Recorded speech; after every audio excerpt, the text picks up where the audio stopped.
I heard you want to delete your second Instagram account, and that is why I'm here today. I'm gonna show you how can you do that exactly, easily, and in no time, so let's jump right into it.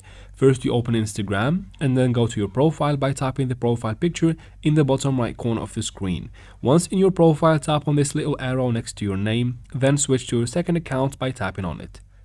Once you are in the second account, tap on the three lines in the top right corner, then tap on Settings and Privacy.